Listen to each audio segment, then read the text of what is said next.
자, 오늘은 반도체 소자 세 번째 강의를 시작하겠습니다. 2장으로 넘어가겠습니다. Chapter 2. Chapter 2는 Atoms and Electrons 라고 책 제목이 잡혀져 있고요. 쉽게 얘기해서 원자구조에 대해서 공부를 하는 거고, 학생들이 가지고 있는 원자구조는 어떤 구조예요? 핵이라는 게 있고, 핵 주위에 전자가 돈다. 마치 행성들이 도는 것처럼, 태양계에 행성들이 도는 것처럼 핵 주위에 전자가 돌고 있다. 그죠? 핵에는 다시 양성자와 중성자로 구성이 되어 있다. 뭐 이런 정도의 그림을 그리고 있는데, 이와 같은 아톰의 구조에 대해서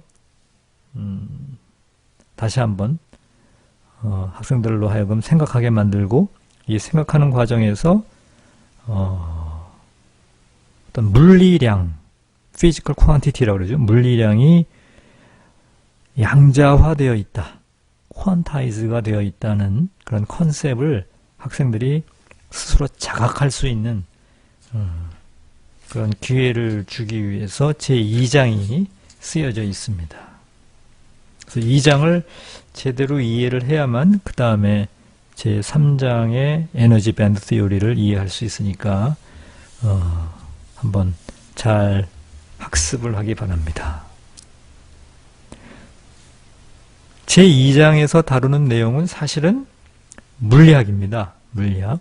물리학과에서 개설하는 과목으로 치면은 현대물리, 양자역학 1, 또 일반 화학 중에서 수소, 원자, 모형, 공유결합, 뭐 이런 이슈들이 2장에 등장하기 때문에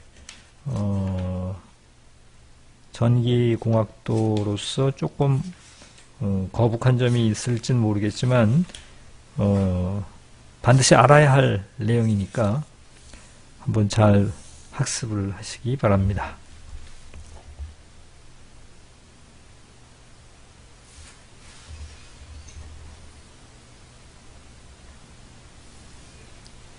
우리 책 2장 54페이지를 한번 보세요. 54페이지 도입 부분. 원자의 구조를 설명하기 위해서 이 저자가 어떻게 글을 도입을 해가고 있는지 한번 눈여겨볼 필요가 있습니다. 제일 먼저 소개된 실험이, 그러니까 우리 1900년대에 많은 물리학자들이 연구한 그 연구 내용 가운데에서 특별히 그림 2-1에 Photoelectric Effect를 끄집어서 이걸 가지고 이야기를 도입하고 있습니다. 한번 눈여겨보십시다. 교과서 54페이지입니다.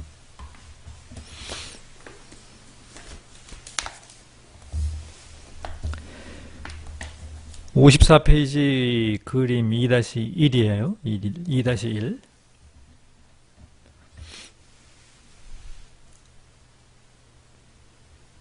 어떤 실험을 하고 있는가 하면 메탈이 있어요. 메탈 포일, 메탈 금속이 이렇게 있는데,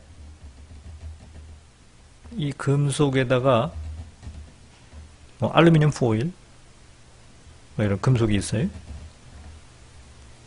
이 메탈 포일에 빛을 입사를 시켰어요. 빛을. 그럼 우리가 알고 있는 대로 어떤 파장의 어떤 진동수에 어떤 파장, 어떤 색깔, 어떤 파장, 어떤 진동수 다 같은 얘기죠. 어떤 파장의 빛을 입사를 시켰다. 그러면 이 빛, 광자라 그러죠. 빛은 두 가지 양면성을 가지고 있는데 입자적인 측면에서 설명할 수 있어요. 그때 그 빛을 광자, 포톤이라고 하는데, 그 포톤이 가지는 에너지는 플랑크 상수 H 곱하기 nu 혹은 람다분의 hc 라고 하는 이 포톤 에너지를 가지고 이 빛이 입사를 하게 되는 거죠. 그러면 이 빛이 메탈 포일에 입사가 되게 되면 이 빛이 메탈에 에너지를 주어서 메탈을 구성하고 있던 메탈 원자가 최외곽에 가지고 있는 전자를 방출하는 일이 생겨요. 광자로부터 포톤으로부터 에너지를 observe 하니까, 흡수하니까 그 받은 에너지를 가지고 자기의 핵 주위를 돌고 있는 일렉트론에게 에너지가 공급이 돼서 그 일렉트론이 소위 방출되는 그런 효과가 나타납니다.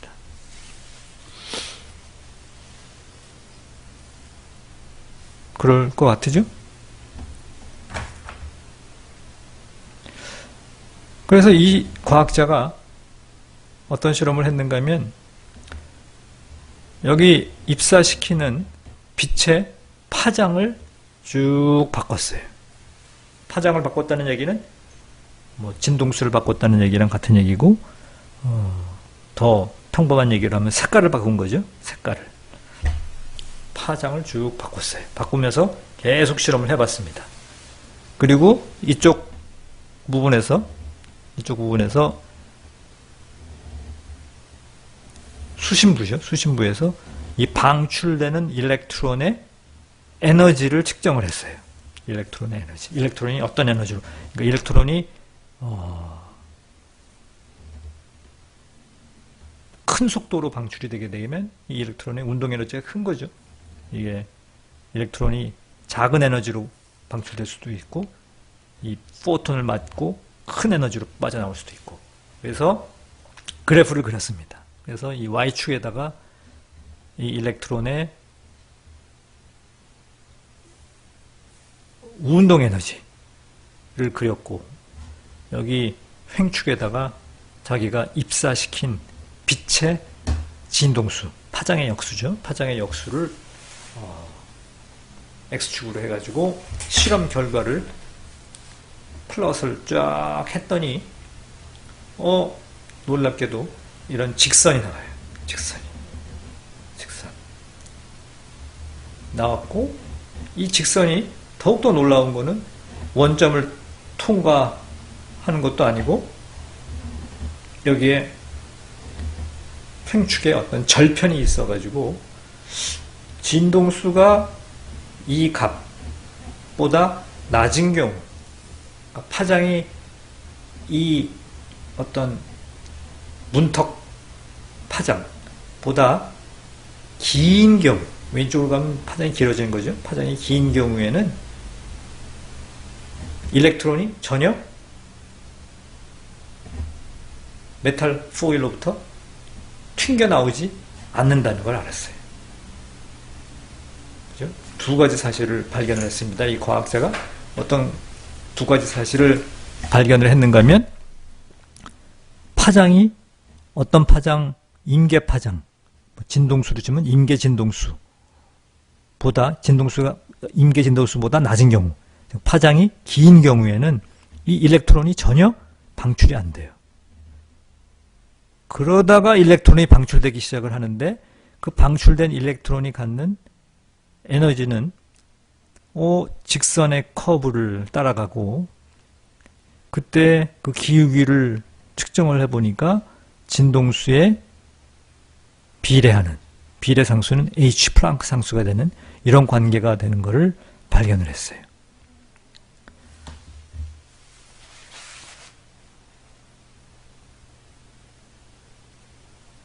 고전역학적인 측면에서 과거에 우리가 익숙하던 그 생각에 따르면, 빛을 쪼이면 파장에 관계없이, 입사된 파장에 관계없이, 뭐 빛이 광자라면 광자가 메탈 최외곽에 있는 전자를 때려서 이걸 방출시켰으니까 파장에 관계없이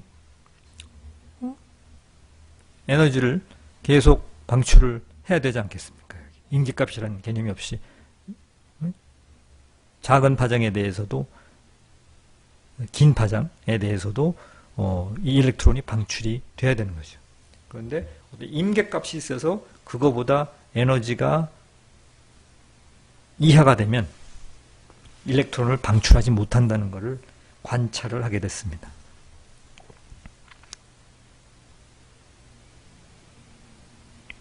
뭘 알게 됐다고요? 어떤 임계 에너지를 넘지 못하면, 임계 에너지를 넘지 못한다는 얘기는 뭐예요? 에너지는 H 곱하기 U니까 임계 진동수 이상이 되지 못하면, 다시 얘기하면 임계 파장보다 긴 파장에 빛이 들어오게 되면 일렉트론이 절대 방출되지 않는다라는 걸 알게 됐습니다.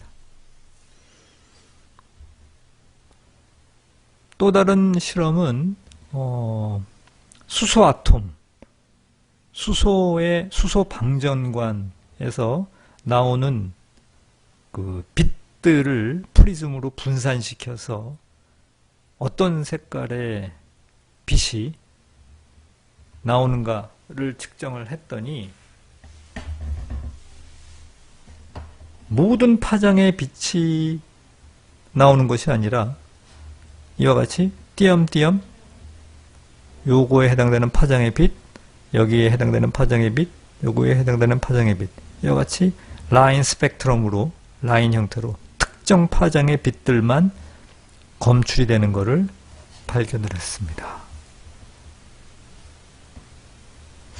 그렇다면 이 두 가지 실험에서 느낄 수 있는 것이, 아하,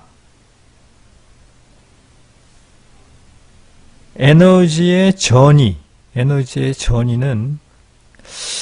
모든 대역을 커버하는 것이 아니라 어떠한 특수 파장에 해당되는 에너지만 주고받을 수 있는, 전이할 수 있는 게 아닌가 하는 추정을 하게 됩니다. 그래서 이런 것들을 설명하기 위해서 이어지는 이야기가 수소 원자 모델에 대한 이야기입니다.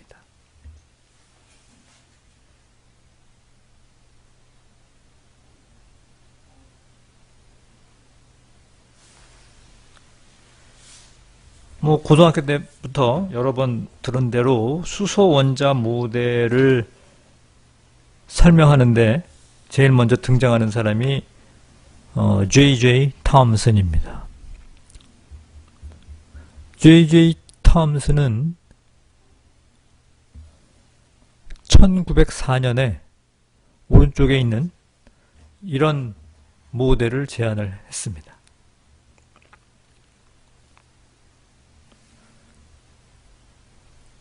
워터멜론과 같은 이런 모델이죠. 어떤 모델이에요?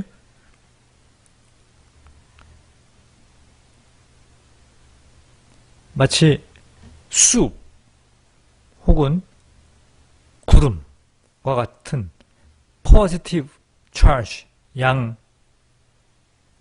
전하들이 여기 수박 워터멜론으로 치게 되면 이 빨간 것들이죠. 이게 마치 어떤 숲 내지는 어떤 클라우드인 것처럼 양의 전하들이 수박의 붉은색 부분을 차지하고 있고, 이런 푸딩 같은 숲과 같은 이 환경에 여기 씨앗이 박혀 있는 것처럼 이 네거티브한 전하를 띠고 있는 전자가 박혀 있다. 그죠? 이런 모델을 1904년에 J.J. 톰슨이 제안을 했습니다. 이 모델 가지고는 앞에 그 방전 스펙트럼을 도저히 설명을 할 수가 없었죠.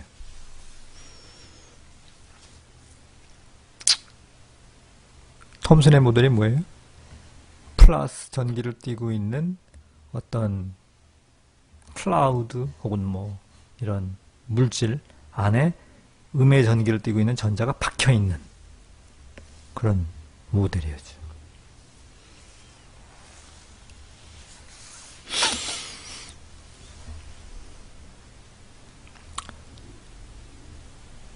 1911년에 어니스트 러더포드 노벨 프라이즈 위너입니다.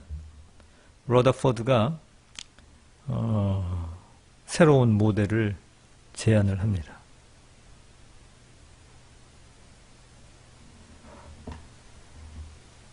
양의 전기를 띠고 있는 핵이 있고 핵 주위에 전자가 원운동을 하면서 돌고 있다. 마치 태양계 주위에 행성들이 돌고 있는 모델. 우리가 보통 플래니터리 모델이라고 그러죠. 행성 모델. 행성이 돌고 있는 것처럼 양의 전하를 띠고 있는 핵 주위에 전자가 원운동을 한다. 라고 제안을 했습니다.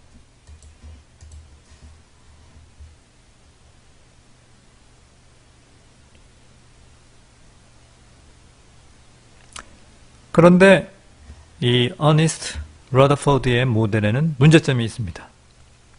여러분이 잘 알고 있는, 존경하는 맥스웰, 전자기학에서 등장하는 맥스웰 이론에 따르면 플러스 전기를 띠고 있는 핵 주위에 전자가 돌고 있다면 이 전자가 하고 있는 운동은 무슨 운동이에요? 등속도 운동입니까? 가속도 운동입니까? 가속도 운동이죠. 순간순간에 속도의 방향이 변하기 때문에 가속도 운동입니다. 그죠? 접선 방향의 속도 벡터가 시시때때로 변하는 가속도 운동이죠. 핵 주위를 돌고 있는 전자가 가속도 운동을 하기 때문에 맥스웰의 이론에 따르면 어떻게 배웠습니까? 전기를 띠고 있는 입자가 가속도 운동을 하게 되면 전자파, 일렉트로마그네틱 웨이브를 방사한다, 프로퍼게이트 한다 라는 게 대진리죠. 그죠? 거기에 이제 파생돼서 우리 학생들이 배운, 전자기학에서 배운 뭐 포인팅 벡터 티오렘 뭐죠? 그때 방사되는 일렉트로마그네틱 웨이브의 전파 방향은 전자장의 세기의 방향, 자장의 세기의 방향, E 필드와 H 필드를 크로스 프로덕트 할 적에 나사가 진행하는 방향으로 에너지가 프로퍼게이션 된다. 포인팅 벡터 티오렘이죠.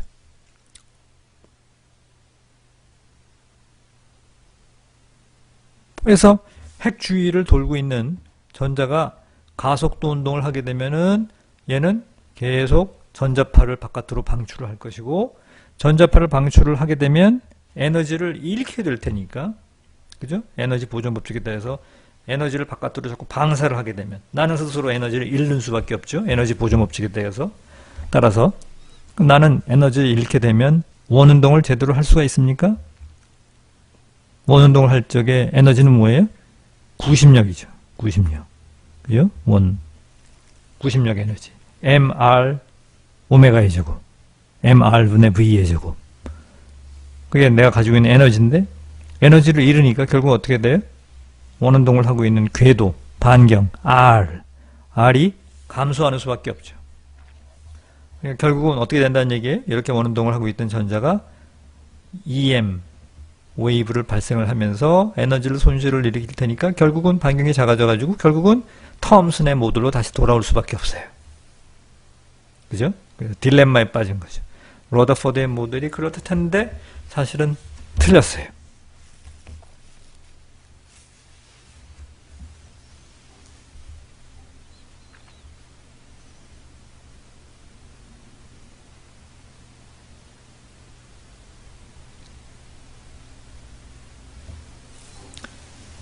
이와 같은 딜레마에서 수소 원자 모델을 깨끗하게 설명을 해준 사람이 1913년도에 제안된 닐스 보아의 모델입니다. 닐스 보아는 가정을 세워요. 이걸 우리가 흔히 닐스 보아의 포스츄레이트라고 그러죠. 닐스 보아의 포스츄레이트 이렇게 얘기를 합니다. 여러분 교과서로 보면은 지금 어디 얘기를 하고 있는가 하면 지금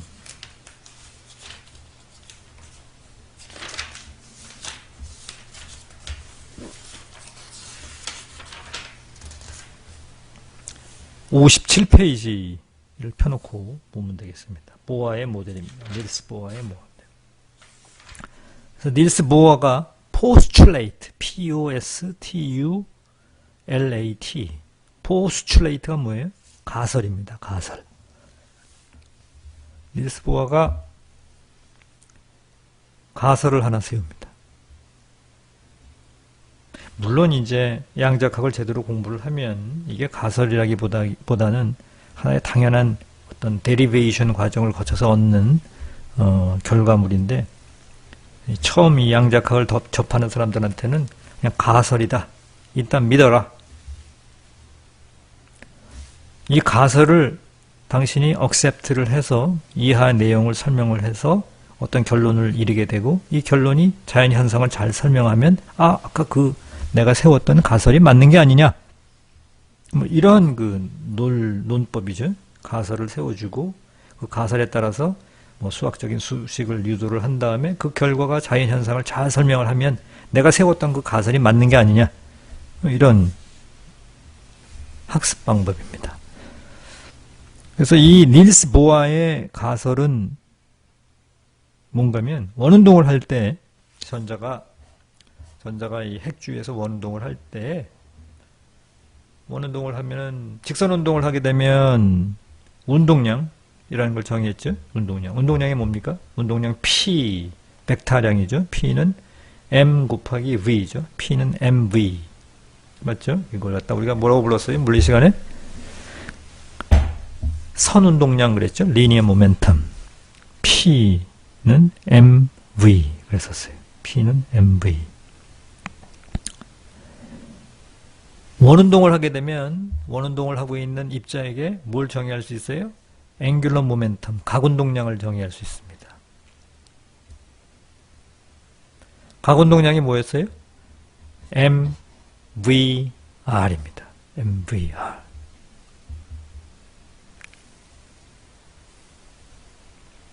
리니어 모멘텀 P에다가 R 벡터를 내적을 한 거였죠. 그죠? 도트 프로덕트를. 그걸 앵귤러 모멘텀이라고 합니다. 닐스 보어의 포스츄레이트는 뭔가면, 핵 주위를 돌고 있는 전자의 앵귤러 모멘텀은 어떤 특정한 상수의 정수배로 표시가 된다.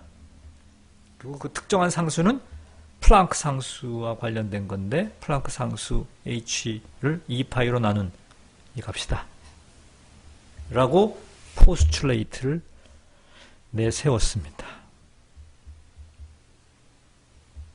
우리는 여기서 이런 생각을 어떻게 했을까?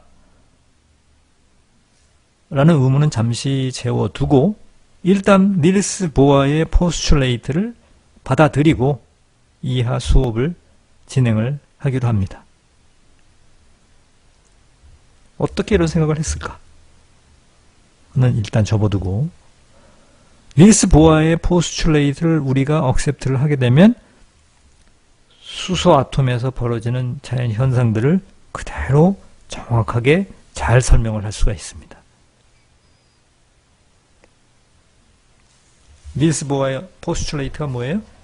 앵귤러 모멘텀은 어떤 상수, 플랑크 상수의 정수배다. 얘는 정수예요, 정수.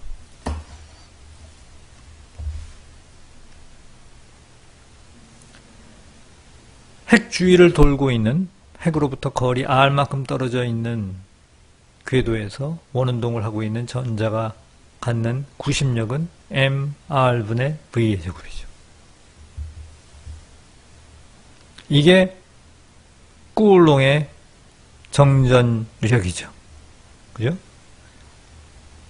플러스 전기와 마이너스 전기 사이에 작용하는 쿠울롱의 인력을 가지고 원운동을 하는 것이죠. 그래서 4파이 입실론 분의 거리 제곱에 반비례하고 전하량에 비례하는 이 식이 구심력의 식 mr분의 v의 제곱이 되죠. 일식입니다. 이거는 양자역학도 아니고 고등학교 때 배운 역학입니다. 뉴턴 역학이죠. 뉴턴 시절부터 알고 있던 역학이죠. 일식. 그 원운동을 하고 있는 이 전자가 갖는 에너지는 운동 에너지 2분의 1 mv 스퀘어, 카이네틱 에너지 2분의 1 mv 스퀘어에다가 포텐셜 에너지, 위치 에너지의 합이 되고, 위치 에너지는 마이너스 4파 입실론분의 거리의 반비례하고 E 스퀘어 비례한다고 배웠죠. 전자기하에서. 마이너스 4파 입실론분의 R분의 E 스퀘어. 그러면 요 일식에서 2분의 1 mv 스퀘어, 2분의 1 mv 스퀘어는 R을 이쪽으로 넘기면 어떻게 돼요? 2분의 1이 있으니까 8파이 입실론 제로에다가 R제곱분의 2제곱이죠. 그죠? 요거 일식을 요대로 대입을 하게 되면 여기 나오고, 그 다음에 마이너스 4파 입실론분 R분의 2제곱 그대로 쓰게 되면 원운동을 하고 있는 전자가 가는 에너지는 마이너스 8파이 입실론분의 1 R분의 2 스퀘어 여기까지 얻게 되죠.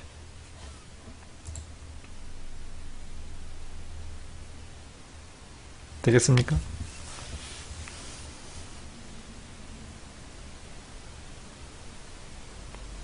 여기다가 닐스 보어의 포스츄레이트 MVR은 N 곱하기 H바를 그대로 적용을 합니다.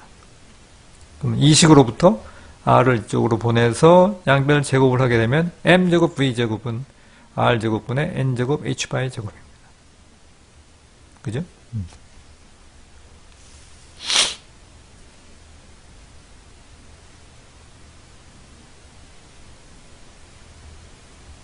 그런데 앞식에서 여기 앞식에서 2분의 1 mv 스퀘어는 여기서 2분의 1 mv 스퀘어는 이렇게 되니까 요 식을 대입을 하게 되면 m제곱 v제곱은 4파이 입실론의 r분의 2의 제곱 곱하기 m 이게 되죠. m을 한 번 더 곱한 거니까. 그죠? 맞습니까?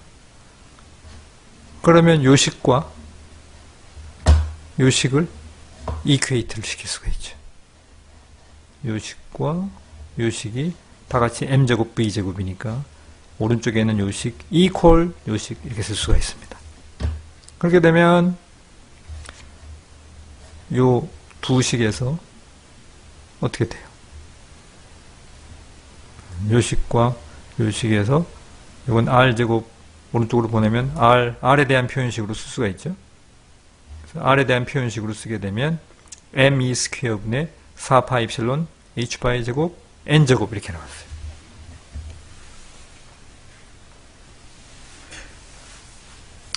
이 식이 의미하는 바가 뭐예요? 아하, 핵 주위에 전자가 R만큼 떨어져서 원운동을 한다는데 그 얼마나 떨어져가지고 원운동을 하는가 하면 M, 질량 9.1 곱하기 10의 마이너스 31승 kg이죠.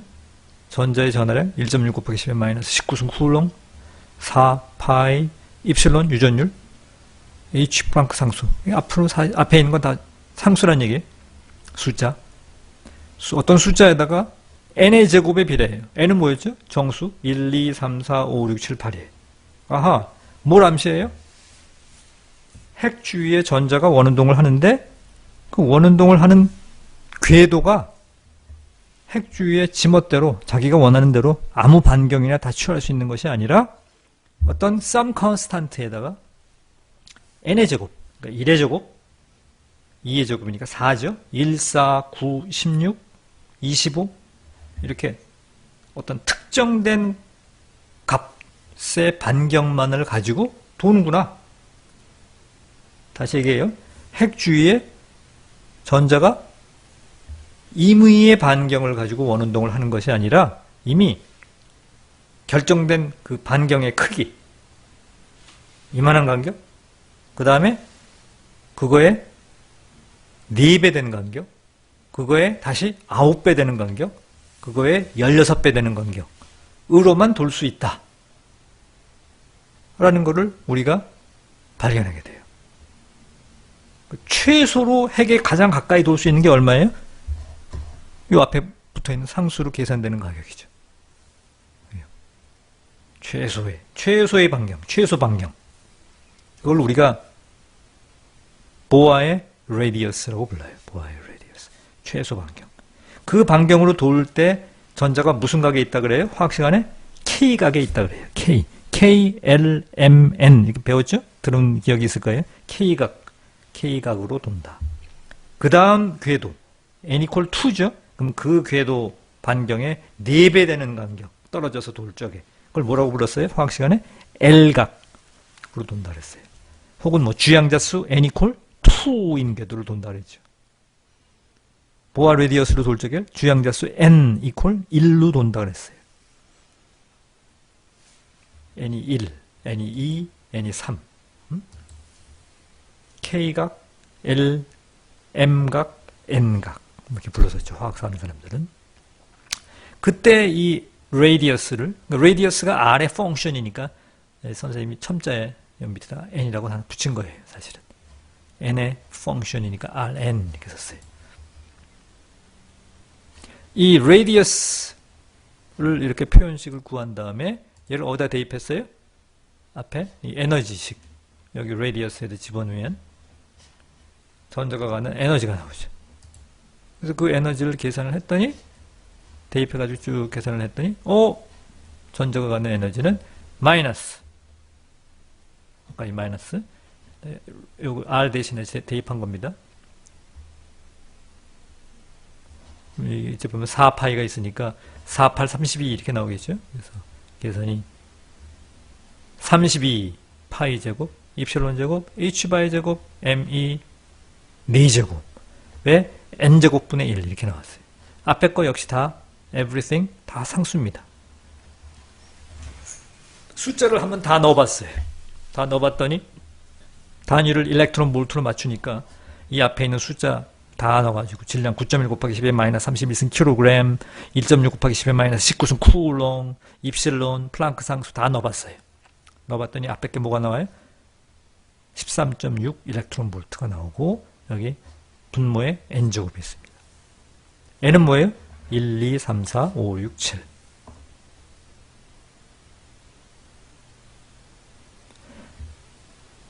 가장 낮은 에너지 레벨에 있을 적에 n값이 얼마입니까? 1이에요. 1을 집어넣어 보세요. 에너지가 얼마입니까? 마이너스 13.6 일렉트론 볼트예요. 핵 주위를 돌고 있는 일렉트론이 가질 수 있는 최저 에너지가 어디에 있다는 얘기예요? 마이너스 13.6 일렉트론 볼트에 있어요. 머릿속으로 잘 그려보세요. 그 다음 에너지 레벨은 어디 있어요? n equal 2를 집어넣게 되면 4로 나눈 거죠? 그러니까 4, 32에 4, 46. 4.3, 마이너스 4.3 일렉트론 볼트 정도에 있는 거예요. 그죠? n equal 1일 적에 여기 어디에? 마이너스 13.6 레벨이에요. 여기가 얼마입니까? 마이너스 4.3 레벨이에요. 4.3 일렉트론 볼트. 이거 n equal 2. 그 다음 게 어디? n equal 3. n equal 4. n equal 5. 해가지고 n을 쭉 집어넣게 되면 여기 0 레벨이 오겠죠. 그죠? n을 무한대로 보내면 0을 향해서 가죠. 그러니까 제일 높을 때를 0이라는 기준으로 했을 때 0을 기준으로 해가지고 0을 기준으로 해서 0보다 밑에 마이너스 값으로 그림을 그려놓은 거죠. 제일 낮은 레벨이죠. 에너지 레벨은 상대적인 값이니까 마이너스가 싫은 사람은 여기를 0이라고 그러고 여기서부터 쭉 올려서 여기가 13.6이 되는 거죠. 그래서 n equal 1일 적에 주양자수 principal quantum number가 1일 때 principal quantum number n equal 2일 때 n equal 3일 때 n equal 4일 때 n equal 5일 때 예, 각각의 에너지를 레벨을 라인으로 이렇게 그었어요. 그죠? 핵 주위에 이런 특정된 궤도를 돌고 있는 일렉트론들의 에너지를 그려놓은 거죠. 에너지 레벨. 그래서 만약에 일렉트론이 n equal 5 레벨, n equal 4 레벨, n equal 3 레벨, n equal 2 레벨에서 n equal 1으로 떨어질 적에 에너지 보존 법칙에 따라서 이 에너지의 디퍼런스만큼을 빛으로 이미션을 할 텐데, 그때 만들어냈던 그 빛들을 우리가 라이만 계열이라 그럽니다. 아까 봤던 이 커브에서 이 라인들을 얘기하는 거예요. 이 라인들. 라이만 계열입니다. 라이만 계열. 라이만 시리즈 이렇게 얘기하죠. 어떤 빛들이에요? 저 위에 있는 레벨의 빛들이 제일 기저 에너지, 그라운드 스테이트 에너지 레벨로 떨어질 적에 발하는 에너지. 그 다음 시리즈가 발머 시리즈라고 그러죠. 발머 시리즈. n equal 2 레벨로 떨어질 때 빛들. 발머 시리즈들입니다. 그다음에 세 번째로 n equal 3로 떨어질 때 시리즈 파션 계열이라고 합니다. 그래서 과학자들이 관찰했던 하이드로젠 이미션 스펙트럼을 깨끗하게 설명할 수 있게 되었습니다. 어떻게 설명할 수 있게 됐어요? 닐스 보어의 포스츄레이트를 이거를 받아들이는 순간 자연 현상을 설명할 수 있게 됐던 겁니다.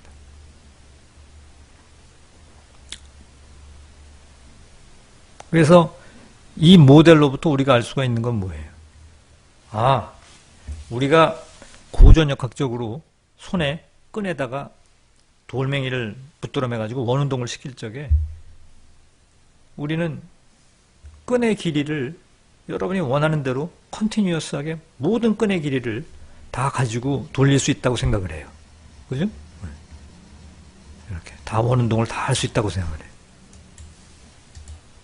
그런데 수소 원자 주위를 도고 있는 일렉트론은 모든 핵 주위에 모든 레디어스를 다 가질 수 있는 것이 아니라 보아의 레디어스, 이 길이로부터 4배 떨어진 여기, 9배 떨어진 여기, 16배 떨어진 여기로만 원운동을 할 수 있다.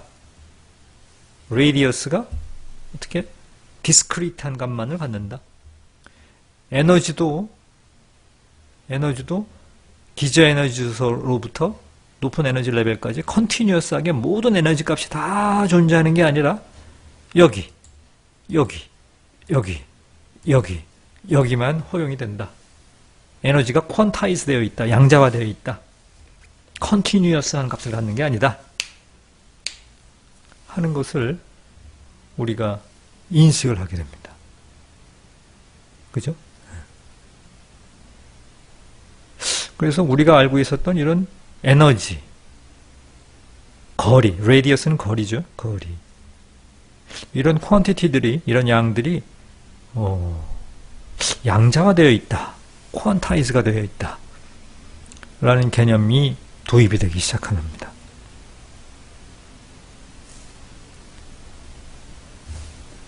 그래서 이어지는 것이 양자역학 개념의 도입입니다. 그래서 오늘은 여기까지만 강의를 하고 다음 시간에 이어서 양자역학에 대해서 공부를 하도록 하겠습니다.